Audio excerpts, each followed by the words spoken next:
오늘 우리가 함께 나눌 말씀 이사야 61장 4절에서부터 6절까지 말씀해서 보겠습니다. 이사야 61장 4절에서 6절 말씀. 자, 우리 다 같이 읽겠습니다. 그들은 오래 황폐하였던 곳을 다시 쌓을 것이며 옛부터 무너진 곳을 다시 일으킬 것이며 황폐한 성읍 곧 대대로 무너져 있던 것들을 중수할 것이며 외인은 서서 너희 양떼를 칠 것이요 이방 사람은 너희 농부와 포도원지기가 될 것이나 오직 너희는 여호와의 제사장이라 일컬음을 받을 것이라. 사람들이 너희를 우리 하나님의 봉사자라 할 것이며 너희가 이방 나라들의 재물을 먹으며 그들의 영광을 얻어 자랑할 것이니라. 아멘. 저는 오늘 이 말씀으로 무너진 것을 중수하라라는 제목으로 잠시 말씀을 나누고자 합니다. 우리가 이제 금년에 일어나라 빛을 발하라 하는 타이틀로 기도를 하기로 했는데, 이러한 한 해가 되기 위해서 우리가 조금 생각해 봐야 할 것들이 있습니다. 첫 번째는 하늘나라에서는 언제나 하나님의 뜻이 다 이루어져요. 그런데 땅에서는 그렇지 않단 말이죠. 왜냐하면 땅에는 불순종하는 무리들이 많이 있어요. 사람도 그렇고 그 중간에는 악한 영들, 사탄의 세력들도 있어서 하나님의 말씀들이 자동적으로 이루어지지 않는다 하는 거죠. 하나님께서 사람에게 땅에 대한 권세를 이미 주셨기 때문에 땅에 대해서 하시는 일은 하나님이 임의로 간섭하실 수가 없어요. 사람을 통해서. 왜냐하면 사람에게 위임했기 때문에 사람을 통해서 일하시는 거죠. 그래서 항상 하나님의 일이 이 땅에 이루어지기 위해서는 순종하는 사람이 반드시 필요합니다. 전 열방 가운데 80, 70억 인구 가운데 한 명이라도 순종하는 사람이 있어야 그 사람을 통해서 일하시는 이런 방식으로 일하시는 거죠. 또 이제 방해하는 세력이 있다는 것, 중간에 하나님의 뜻이 이루어지는 것을 방해하는 사탄의 세력이 있기 때문에 그 사탄의 세력의 방해를 뚫고 일하는 사람이 필요한 거예요. 그냥 저절로 일해지는 것도 아니고 내가 순종하겠다고 하면 모든 것이 형통해지는 것이 아니라 아, 그 방해하는 여러 가지 요소들이 생길 때 그것을 뚫고 지나가면서 그 실천하는 그런 사람이 필요한 거죠. 이 사탄이라고 하는 것은 존재 이유가 하나님의 일을 방해하는 것이기 때문에 하여튼 온갖 방법을 다 동원해서 항상 하나님의 뜻이 이루어지는 것을 방해하죠. 그래서 하나님의 뜻이 지연되기도 하고 종종 이루어지지 못할 때도 있습니다. 예를 들어서 하나님께서 어떤 사람에게 복을 주시기로 했는데 사탄이 계속 방해를 하고 그 사람을 넘어뜨리고 그 사람도 하나님의 여러 가지 도우심에도 불구하고 끝내 일어나지 못하면 하나님이 예비한 복을 받아들일 수 없게 되는 겁니다. 그래서 이 방해를 뚫고 순종하는 그런 사람이 항상 필요하죠. 이러한 영적 현실이 우리가 처해 있는 현실인데, 그렇기 때문에 저절로 우리가 일어나서 빛을 발하는 사람이 되는 것이 아니다 하는 겁니다. 우리 안에 순종의 영이 있어야, 그리고 그 순종의 영이 확실하게 자리 잡고 있어야 사탄의 방해를 성령의 도우심으로 꺾으며 나아갈 수 있는 지혜와 용기가 필요한 것입니다. 무엇보다도 먼저 일어나 빛을 발하라. 그러면 먼저 일어나야 되지 않습니까? 일어나야 되는데 이게 일어나는 게 그냥 앉은 자리에서 일어나는 것처럼 간단한 일이 아닌 것이, 그것 우리가 의지가 있다고 해서 일어나지는 것이 아니다 하는 겁니다. 일어나는 것에도 얼마나 많은 방해 요소들이 있는지 몰라요. 어떤 것들은 우리가 알고 있는 방해 요소들도 있지만 우리가 모르는 사이에, 우리가 의식하지 못하는 사이에 우리를 방해하고 있는 것들도 굉장히 많이 있다고 하는 거죠. 우리의 마음과 생각을 사로잡고 계속해서 잘못된 선택을 하도록, 그렇게 어긋난 길로 가도록 이끌어가는 것들이 언제나 우리 주변에 혹은 우리 안에 있다고 하는 것입니다. 여러 가지 이유가 있지만 첫 번째 이유를 든다면 아마도 말씀에 대한 이해가 부족한 것, 이런 경우들도 있어요. 잘못된 구원론을 갖고 있어서 예수 믿고 천국 가는 것이 전부인 것처럼, 그래서 매우 자기중심적이고 자기 혼자 예수 믿고 천국 가면 되지 그밖에 것에 대해서는 전혀 관심도 없고 이웃에 대해서도 관심도 없고 나라에 대해서 관심도 없고 이런 사람들도 너무나 많습니다. 이웃을 돌보지 않는 믿음은 이게 믿음이 아니에요. 가짜 믿음입니다. 왜냐하면 이 하나님을 사랑하는 것과 이웃을 사랑하는 것은 동전의 앞뒤하고 똑같은 것입니다. 그래서 하나님을 사랑한다 그러면서 이웃을 사랑하지 않으면 이거는 믿지 않는 거하고 똑같은 거예요. 그걸 믿는다고 착각하면 그 사람의 착각이지 하나님은 그렇게 인정하시질 않는다고 하는 겁니다. 또 종종 알면서도 불순종하는 사람이 많이 있습니다. 이런 알면서도 불순종하는 사람들, 이런 사람들의 그 마음의 바탕에는 종종 자기 의의가 있어요. 분명히 이게 옳다. 이게 옳다 그래서 요나처럼 아니 왜 저 니느웨 사람들에게 복음을 전하려고 그래? 저 사람은 얼마나 나쁜 사람들이고 얼마나 많은 주변의 국가들을 다 멸망시키고 사람들을 잔혹하게 죽이고 그런 나라인데 왜 하나님은 그 그런 사람들을 구원하시겠다고 그러는 거야. 그런 도대체 하나님이 잘못하신 거지. 그러고서 요나가 도망가잖아요.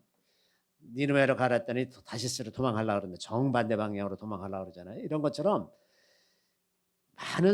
많은 그리스도인들 마음 가운데는 이 스스로가 선악을 판단하고 옳고 그런 것을 판단해서 그것을 앞세워서 순종할까 말까를 정하는 사람들이 굉장히 많이 있습니다. 그렇기 때문에 이러한 경우는 알면서도 하나님이 틀렸어 이거는. 그리고 이제 자기 뜻을 관철하려고 하는 그런 사람들도 있다고 하는 겁니다. 또 우리 가운데는 정리되지 않은 그 죄의 습관들 같은 것들도 있어요. 그래서 죄를 사랑하는 마음이 있어서 그 마음을 우리가 이제 하나님께 다 뺏기고 그런 죄에게 뺏기고 나면 하나님께서 뭔가를 요구하셔도 네 잠깐만요 그러다가 딴 생각하고 딴짓하고 그냥 자기 좋아하는 거에 푹 빠져서 이렇게 지내다가 어느새 다 잊어버리고 언제 그런 말씀 하셨어요? 그래서 나중에 딴소리 한단 말이죠. 이런 습관들 자기가 하고 싶은 거에 아주 사로잡혀 사는 이런 사람들도 일어나라 그럴 때 못 일어난다고 하는 겁니다. 또 쾌락을 더 사랑하는 그런 경우들도 있죠. 무슨 아주 강렬한 쾌락일수록 이런 경향이 더 심하죠. 작은 것들은 뭐 그냥 미련 없이 버릴 수가 있지만 그것이 아주 강렬한 것일 때 마약이라든지 도박이라든지 뭐 게임에 중독됐다든지 혹은 성적인 것에 중독됐다든지 이러면 거기서 벗어나고 싶지가 않은 거예요. 너무 좋아서. 그러면 이런 사람 보고 아무리 일어나라고 해도 소용없어요. 일어날 수가 없습니다. 어떤 사람은 또 잘못된 세계관을 가지고 있는 사람들도 있는데 잘못된 세계관을 가지고 있어도 하나님의 말이 들어오질 않습니다. 하나님의 생각과 매사 어긋나게 되는 거죠. 이 자기 스스로의 세계관과 자기가 생각한 가치관에 맞지 않으면 하나님의 뜻이 아니라고 아예 정해버리기 때문에 최근에 이제 그 LA에서 큰 불이 나가지고 이제 엄청 많은 피해가 났는데 좀 최근 나온 뉴스로는 아마 80조 정도의 피해를 입었다고 그래요. 80조. 어마어마한 돈이죠. 우리나라 국가 예산이 600조인데 80조면 어마어마하지 않습니까? 근데 이제 그것을 조사해 가는 과정에 이 캘리포니아 주지사가 게빈 뉴섬이라고 하는 그 아주 그 미국을 대표하는 좌빨 이 사람이 그 물고기를 살리려고 민물을 캘리포니아가 사막지대라서 물이 부족한데요. 근데 그 물을 다 바다로 쏟아버렸대요. 그래서 그 진화하려고 물을 뽑으려면 물이 없대. 물이 없어서 그 진화를 못 한다는 거예요. 아니 세상에 이런 엉터리 같은 세계관을 가지고 사는 사람이 얼마나 큰 사람들에게 피해를 끼치냐 말이죠. 이 잘못된 세계관을 갖고 있는 것이 얼마나 큰 재앙인지 몰라요. 우리나라도 뭐 도룡뇽 다 죽는다고 뭐 난리 쳐가지고 몇천억 손해봤잖아요. 이 이상한 세계관을 가지고 있는 사람들이 아주 교회 안에도 많이 있다는 거. 이게 참 큰 문제인데 어쨌든 이런 잘못된 세계관을 가지고 있는 사람들은 하나님께서 일어나라 그래도 일어날 때가 아닌데 왜 일어나라 그러세요? 이렇게 얘기하는 거죠. 하나님을 잘못 이해하고 자기가 하나님 노릇하는 사람도 굉장히 많습니다. 하나님이 그럴 리가 있냐 이렇게 얘기하고 아예 순종할 생각을 안 하는 사람들이 많죠. 그래서 사실은 이렇게 둘러보면 우리에게는 순종할 수 있는 조건보다 순종할 수 없는 조건이 훨씬 더 많습니다. 항상. 그래서 언제나 하나님의 나라에서는 순종하는 사람이 늘 소수거래요. 아주 소수가 순종해서 일어나고 그래서 선지자의 숫자가 적은 거죠. 인구에 비하면 너무나 적은 거예요. 당연합니다. 또 심지어는 이제 교리와 전통의 굴레가 또 엄청나게 많죠. 오늘날 한국의 그리스도인들 가운데는 은사 중단론을 믿는 사람들이 또 굉장히 많습니다. 그래서 은사는 초대교회 때나 필요하고 지금같이 의학과 과학이 발달한 시대에는 은사 같은 거 필요 없다. 왜 병 고치는 은사 왜 필요하냐? 병원 가서 고치면 되지. 무슨 방언이나 무슨 예언, 하나님의 말씀을 듣는다. 그런 걸 아예 무시하고 할 생각도 안 해요. 생각도 안 합니다. 그리고 그러면 도대체 하나님의 말씀을 못 듣는데 무엇에 순종합니까? 그러면 말씀 있지 않냐? 말씀에 순종한다 그래요. 그런데 그럴듯한 말인 것 같지만 기록된 말씀이라고 하는 것은 보편적이고 일반적인 말씀이에요. 그 말씀 중에 어디에 순종할 거냐? 그냥 보편적으로는 할지 몰라. 이것도 조금 저것도 조금 뭐 이것도 이렇게 해 저렇게 해. 그리고 도덕적으로 살고 남들이 보기에 괜찮은 인격적으로 괜찮은 사람으로 살 수 있을지는 모르지만 특정한 시기 특정한 상황에서 하나님께서 원하시는 그 일은 절대로 못하죠. 이런 사람들. 그죠? 그래서 시대에 맞는 순종이 일어나지 않습니다. 이런 사람들을 통해서. 근데 한국에 안타깝게 이런 교인들이 너무나 많아요. 이 시대 마지막 시대에 그래서 일어나 빛을 발하는 사람들이 너무나 필요한데 이 사람들은 계속 딴짓만 하고 앉아 있는 거지. 물론 그게 전혀 나쁜 짓은 아니에요. 하나님 나라를 위해서 하는 일이긴 하지만 꼭 필요한 일이 아닌 것. 그런 일을 하게 된다고 하는 겁니다. 또 어떤 사람들은 무기력감에 아주 사로잡혀 있는 경우도 있어요. 그래서 삶의 의욕도 잃고 맨날 게으르게 살면서 현재 상태에 그냥 뭐 이대로 살지 뭐 주님 오실 때까지 이대로 있으면 되지. 그 목표를 상실하고 열심을 내지도 못하고 이렇게 사는 사람들. 그런데 하나님의 그 계명에는 마음을 다하고 목숨을 다하고 뜻을 다하여 주 너의 하나님을 사랑하라 그러시잖아요. 근데 뜻을 다하여 거기 뜻을 다하여라는 말이 히브리어로 메오드라는 단어인데 이게 열심을 내서라는 뜻입니다. 그러니까 열심을 내서 하나님을 사랑하는 것도 계명의 일부분이에요.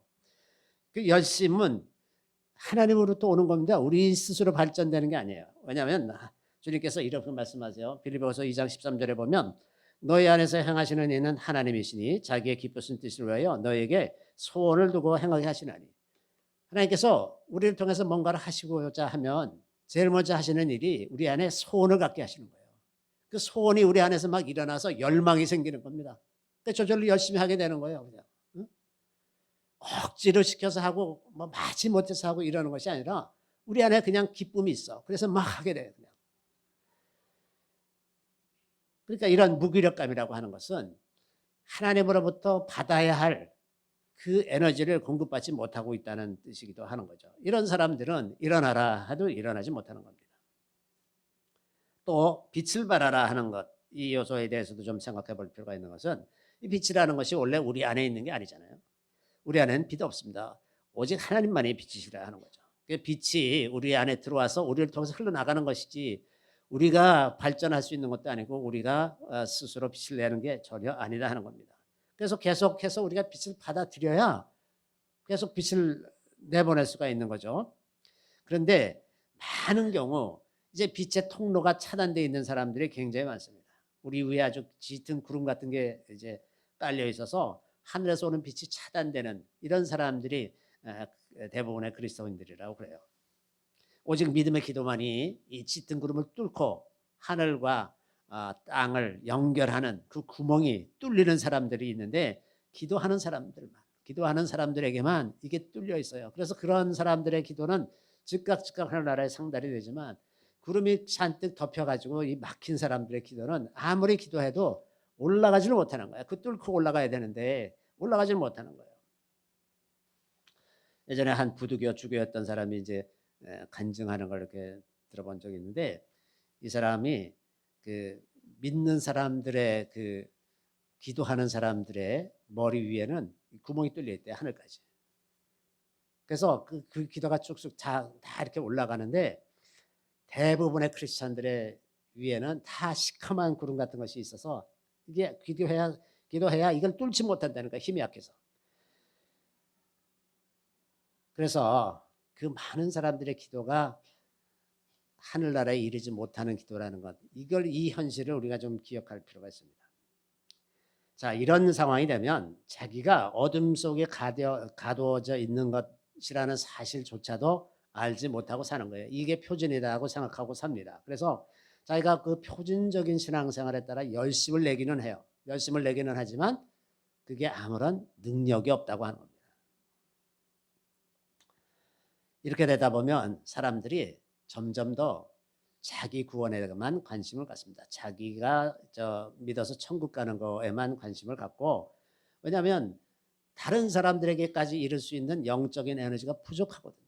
이 하늘로부터 오는 영적인 에너지가 있어야 이 몸에 열이 나가지고 도대체 앉아있지 못하고 가서 막 이렇게 복음 전하기도 하고 사람들 위해서 이런저런 필요한 일을 할 텐데 에너지가 부족해. 자기 구원하는 것도 겨우겨우 해나가는 사람이 어떻게 이웃을 돌보면서 살 수 있겠습니까? 그러니까 이런 사람들이 빛을 발할 수가 없는 게 너무나 당연한 거예요. 그러니까 일어나라 빛을 발하라 그러면 그냥 모든 사람이 다 그렇게 하는 것이 아니라 준비된 사람들만 일어나서 빛을 발할 수가 있다고 하는 겁니다. 오늘 본문에 보면 무너진 데를 중사하라 이런 말이 나오는데 그 대부분의 코리아 크리스찬들의 영적인 상황이 여기서 이제 벗어나지 않기 때문에 이 일어나 빛을 발하는 그러한 삶을 살고자 한다면 이 장벽들 우리 안에 있는 그 장벽들을 깨고 그 무너진 데를 다시 수축해야 다시 중수해야 하는 겁니다. 우리 안에는 사실은 무너진 것이 너무나 많아요. 이 본문 말씀이 물리적으로 무너진 성읍을 다시 수축하는 그 의미도 있지만 영적으로 우리 안에 무너진 것들 수없이 많은 그 무너진 것들을 다시 수축해야 되는 그런 과제가 있는 겁니다. 오늘 본문 61장 4절부터 제가 인용을 했는데 그 61장이 어떻게 시작하냐면 이렇게 시작하는 겁니다. 61장 1절은 성령이 임하는 것에서부터 시작하는 거예요. 성령. 주 여호와의 영이 내게 내리셨으니 이는 여호와께서 내게 기름을 부으사 가난한 자에게 아름다운 소식을 전하게 하려 하심이라. 나를 보내사 마음이 상한 자를 고치며 포로된 자에게 자유를 갇힌 자에게 노임을 선포하며 여호와의 은혜의 해와 우리 하나님의 보복의 날을 선포하여 모든 슬픈 자를 위로하되 무릇 시온에서 슬퍼하는 자에게 화관을 주어 그 죄를 대신하며 기쁨의 기름으로 그 슬픔을 대신하며 찬송의 옷으로 그 근심을 대신하시고 그들의 의의 나무 곧 여호와께서 심으신 그 영광을 나타낼 자라 일컬음을 받게 하려 하십니다. 자, 이 사람들이 그 성령께서 임한 그 사람들 이 복음을 선포하고 여호와의 은혜의 해를 선포하고 묶인 자를 풀어주고 갇힌 자를 놓아주는 슬픈 자를 위로하는 이 사람들이 무너진 데를 일으키는 사람들이다 하는 겁니다. 그냥 아무나 무너진 데를 일으키는 것이 아니라 성령이 임하시면 그 성령을 받아서 무너진 데를 수축하기 시작하는 거예요. 그래서 일의 순서가 성령께서 시작하는 것이다 하는 겁니다. 우리에게서 발동 걸려서 우리가 시작하는 것이 아니라 성령 우리에게 임함으로 우리가 무너진 데를 수축하게 된다고 하는 거죠. 우리 안에 무너진 것이 참으로 많은데 무엇보다도 오늘날 특히나 한국교회에서 예전엔 그렇지 않았는데 지금 우리가 아주 분명하게 느낄 수 있는 것 중에 하나는 우리 영의 기능이 살아나야 된다고 하는 겁니다. 영이 다 이제 죽어 있는 사람들이 너무나 많은 거예요. 영이 죽어 있으면 하나님 보시기엔 죽은 사람이에요. 육신을 입고 걸어 다닌다고 해서 사람이 아니라 영이 죽어 있으면 죽은 거예요. 죽었던 너희를 살리신지라. 영이 죽은 사람들을 살리는 거거든요. 그러니까 예수를 믿으면 영이 살아나야 되는데 안 살아나. 사람은 육체에 영이 들어오면서 사람이 되는 거예요. 그렇죠? 살아있는 사람이 되는 겁니다. 그 영이 들어오면 그 정자와 난자가 결합하는 순간에 영이 들어와서 이제 사람이 되는데 그 영이라고 하는 것은 중요한 세 가지 기능이 있습니다. 첫 번째는 하나님과 소통하는 기능이고 두 번째는 양심을 통해서 선과 악이 무엇인지를 아는 기능이에요. 그래서 이 선과 악을 아는 것은 본능적인 겁니다. 사람이 영이 있기 때문에 그래서 정직한 영을 가진 사람이면 어떤 일이 선한 일이고 어떤 일이 악한 일인지 그냥 압니다. 이게 양심이라고 하는 거예요.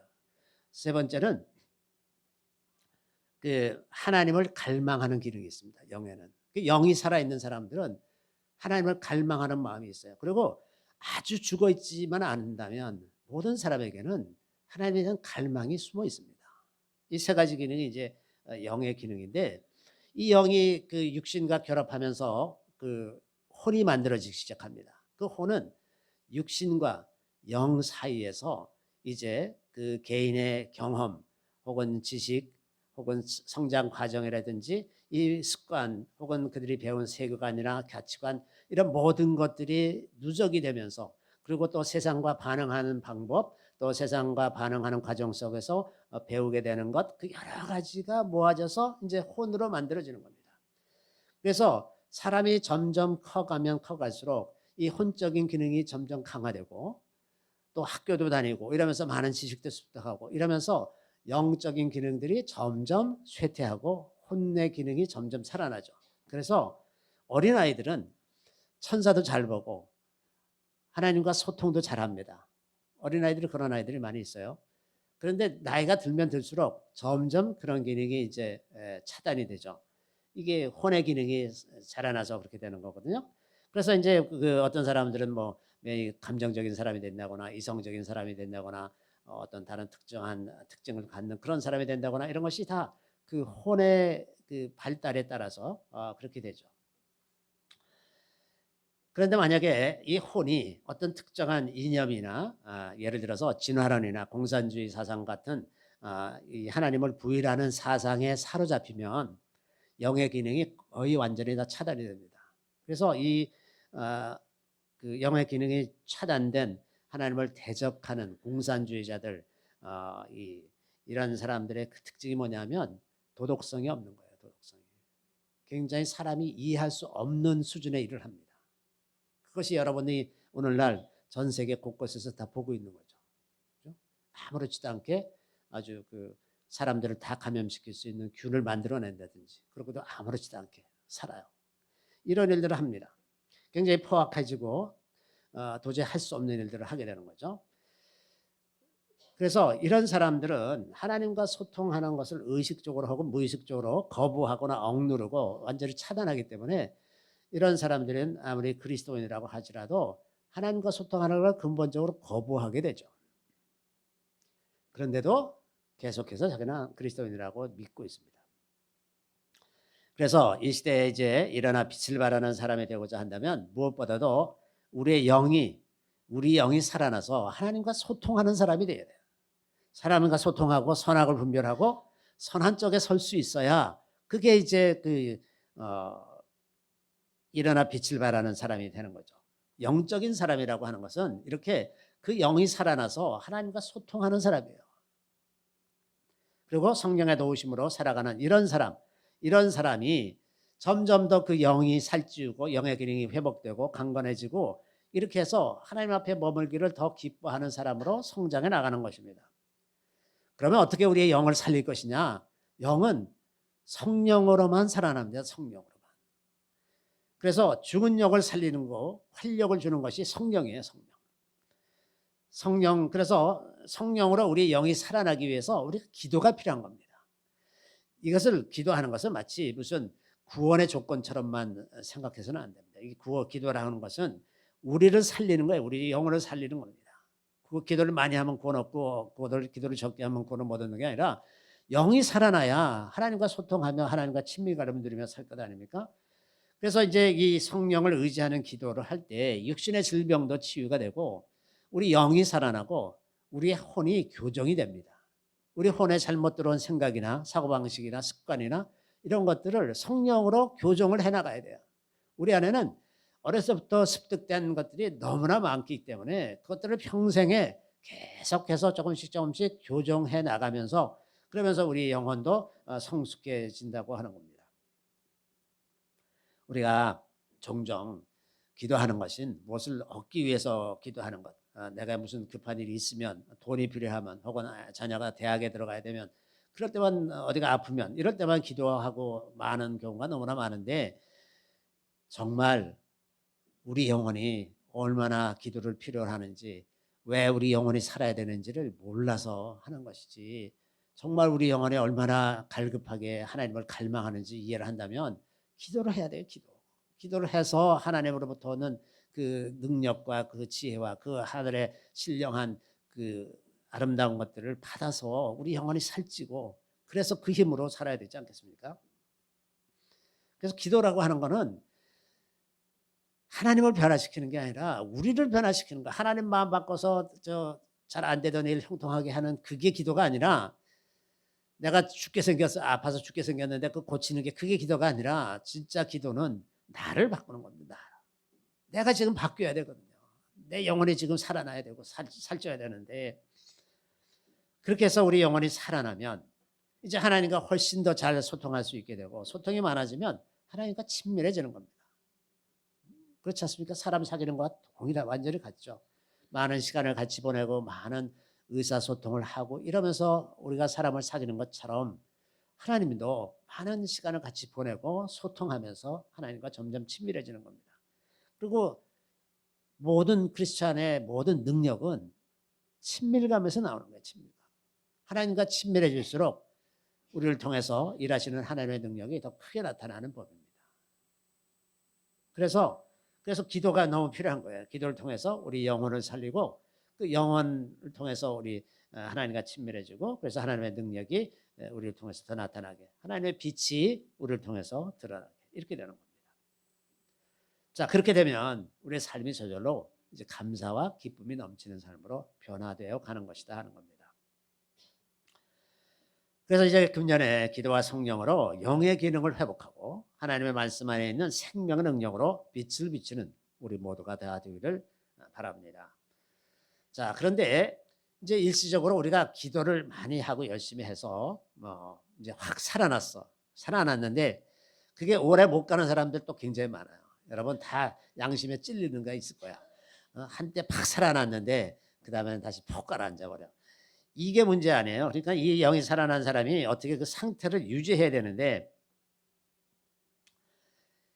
이 가장 중요한 것은 아주 몇 가지 우리 중요한 틀, 우리 삶의 틀에서 아주 핵심적으로 중요한 것들을 그걸 잘 만들어 가야 돼요. 이게 중요합니다.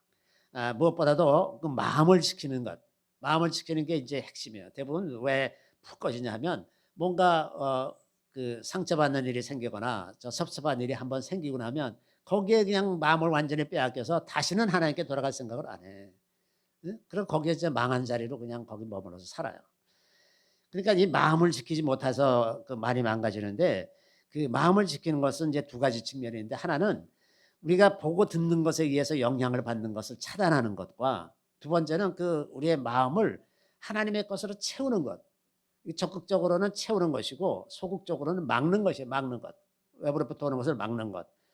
그 하나님의 선하심과 그 능력을 신뢰하게 되고 그 하나님 것으로 많이 채워지면 점점 이제 하나님을 더 잘 알아가게 되고 그래서 하나님이 얼마나 선하신 하나님이시고 우리에 대해서 한 번도 하나님은 악한 뜻을 갖는 법이 없어요. 하나님의 생각은 언제나 선하십니다. 언제나 선한 생각을 갖고 계시고 하나님은 모든 능력을 다 갖고 계세요. 그리고 하나님은 그 약속에 신실하신 분이라 하는 겁니다. 이것만 믿고 있어도 우리가 훨씬 덜 흔들릴 수 있어요. 그런데 항상 하나님이 왜 나를 이렇게 어렵게 하나? 하나님이 나를 버렸나? 하나님은 무슨 세디스처럼 이렇게 우리를 가학적으로 대하시나? 이런 의심들, 이런 의심할 필요 전혀 없습니다. 하나님은 선하신 하나님이세요. 그 다른 원인이 있겠지. 근데 이것을 하나님의 말씀을 계속 접하고 묵상하고 설교를 듣고 이러면서 이런 확신이 이제 우리 안에 쌓여지고 우리의 경험을 통해서 그게 점점 더 굳은 확신으로 만들어지는 거죠. 이런 확신이 일회적으로 가졌다고 해서 나 이제 됐어. 나는 이제 다 믿을 수 있어. 이렇게 말한다고 해서 그게 영원히 가는 게 아니고 1시간, 1분도 안 갈 수도 있어요. 그죠? 그냥 순식간에 무너질 수 있어요. 이게 아주 순식간에. 그래서 이 우리 삶에서 계속해서 반복적으로 이걸 해야 돼요. 이게 지루하지만 이게 어쩔 수가 없습니다. 사람은 계속해서 반복해서. 그래서 규칙적으로 예배에 참석하고 말씀 읽고 기도하고 이러는 생활, 이걸 금년에는 여러분 꼭 성공하시기 바랍니다. 이게 물론 주일날 예배에 나오는 것도 기본이지만 아침 저녁 10분이라도 기도하세요. 그리고 말씀을 읽고 묵상을 하고 낮에 전철 타고 다닐 때 성경을 읽고 이런 아주 기본적인 틀, 성경 1독 정도라도 해야지. 성경을 1독해도 사실 잘 몰라. 성경을 한 10번쯤 읽으면 그러면 성경이 되게 이제 좀 이렇게 머리가 들어와요. 그래서 제가 자꾸 이제 2독하라 그러는데 2독은 도저히 못하는 사람들이 있어서 1독하면 그건 천천히 10년 걸렸어요. 10년 걸려서. 자, 그다음에 우리가 이제 보고 듣는 것에서 받는 영향을 차단하기 위해서 보고 듣는 것을 조심해야 됩니다. 그래서 우리가 이제 특히나 이제 부정적인 말 혹은 죄에 속한 말, 좋지 않은 그런 말들 혹은 두려움을 주는 말들 이런 것들을 좀 차단해야 돼요. 어떤 사람은 그 두려움을 주는 말을 아주 즐기는 사람들이 있어. 그래서 막 그 사람만 하고만 있으면 그냥 저절로 낙심이 되는 그런 사람들이 있는데, 그런 사람들하고 가까이 하지 마세요. 그러니까 질이 안 좋은 사람들이야, 이런 사람들은. 그러니까 어쩔 수 없이 만나야 되면, 내 부모라든지 우리 엄마가 맨날 그런다거나 그러면 어쩔 수가 없잖아요. 그럼 엄마가 얘기할 때 기도하세요, 기도. 그러니까 그 영향을 내가 안 받고, 그 영향을 제일 많이 받는 사람은 얘기하는 사람이거든요. 내가 무슨 말을 하면 제일 먼저 듣는 사람이 나야, 나.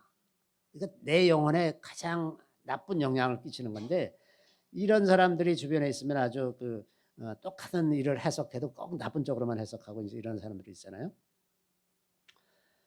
그리고 또 TV나 인터넷을 통해서도 그 좋지 않은 것, 부정적인 것, 이런 것들을 받는 것을 조심하는 것이 좋습니다. 책도 마찬가지예요. 책 읽는다고 다 좋은 게 아니라 좋은 책을 읽어야 좋은 것이지, 좋지 않은 책 읽는 거는 아주 백해무익합니다.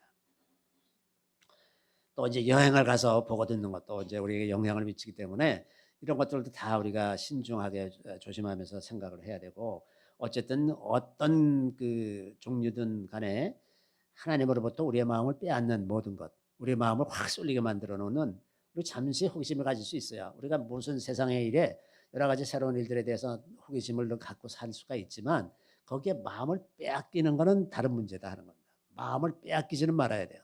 마음을 빼앗기지 말고 언제든지 돌아가야 되면 확 미련 없이 돌아갈 수 있는 상태가 돼야, 그래야 괜찮지.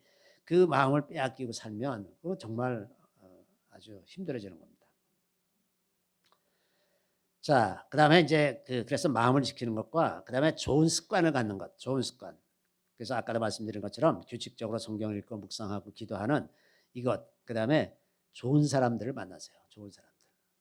여러분의 믿음을 돋구고 서로 격려할 수 있는 이런 사람들을 만나기를 힘써야지, 세상에서 유명하다는 사람 쫓아다니는 거 좋아하지 말고 정말 괜찮은 사람, 이런 사람들 만나고 있고, 제가 꼭 한 가지 더 당부드리고 싶은 것은 성찬을 매일 하세요. 성찬.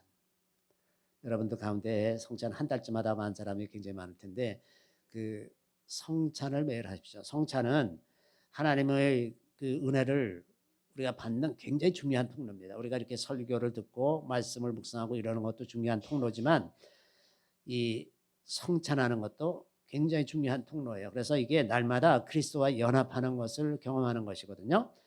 그래서 실제로 내주하는 성령께서 내 안에서 훨씬 더 활성화되게 활발하게 일하실 수 있도록 우리 자신을 내어드리는 이 과정이 성찬입니다. 성찬.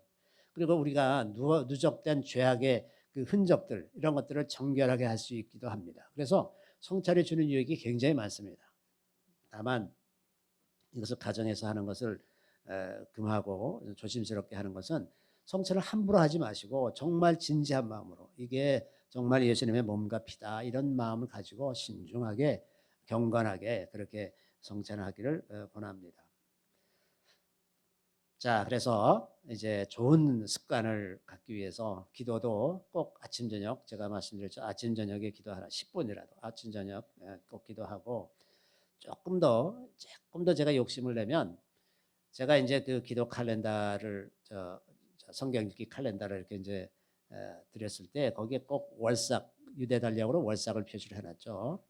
이 성경의 개념은 첫 것을 거룩하게 드림으로써 나머지 모든 것이 다 거룩해지는, 이런 개념이 있습니다. 그러니까 아들도 첫 아들을 거룩하게 드림으로써 그 후손들도 다 거룩해지고, 또 곡식도 첫 열매를 갖다 하나님께 드림으로써 나머지 열매를 다 거룩하게 해서 먹는 겁니다. 또 시간도 마찬가지로 제일 첫 것을 거룩하게 드림으로써 나머지 모든 시간은 다 거룩하게 하는 것입니다. 그래서 월삭의 제사가 다른 다른 절기의 제사와 비슷하게 굉장히 큰 제사를 드립니다. 일상 상번제 제사는 그냥 양 한 마리 잡는 것뿐이지만, 그 월삭의 제사는 소를 잡아요. 소 잡는 거는 큰 제사입니다. 언제나 큰 제사. 그래서 월삭 때는 이 소를 잡아서 제사를 드리는데, 그래서 뭐 여러분이 그 달력을 기억하기가 어려우면 그냥 그레고리안 달력으로, 우리가 쓰는 달력의 1일로 해도 되고, 유대 달력으로 해도 되고, 그날 특별한 기도를 좀 드리면 좋을 것 같아요. 그날은 평소에 잘 못하더라도 적어도 월삭에는 월삭에는 좀 특별하게 기도를 하면서 한 달을 거룩하게 하세요. 그래서 그 한 달을 하나님께 의탁하고 이 한 달에 하나님의 은혜가 계속 부어지게 되길 구합니다. 이러면서 사세요. 이런 것도 좀 했으면 좋겠고요. 우리가 이제 한 해를 시작하는데 이 한 해도 거룩하게 지내면 참 좋을 것 같습니다. 그리고 우리가 이제 6월절 때 하려고 하는데 공간을 거룩하게 하는 이것도 우리가 1년에 한 번씩은 공간을 거룩하게 하는 기도를 좀 했으면 좋겠다. 그래서 우리가 집에서 혹은 직장에서 이 부적절한 말을 한 것, 이 우리의 모든 말이 이 벽에 다 기록된다 그랬죠. 이게 은사가 있는 사람들은 그걸 다 알아요. 여기 어디 가면 공간에서 무슨 일이 있었는지 다 알아. 이걸 우리가 우리는 못한다고 해서 아이 그런 게 어딨어 이럴 것이 아니라 우리가 집에서 그 부적절한 말을 하고 혹은 뭐 화가 나 이제 아이들한테 화가 나고 막 저주의 말을 하고 뭐 이제 이러는 일들이 있을 수가 있잖아요. 그러면 그런 말들이 다 이제 벽에 기록돼서 그게 악한 영들이 일하는 통로를 만들어 주는 거예요. 그걸 통해서 다 들어옵니다. 우리의 죄를 통해서.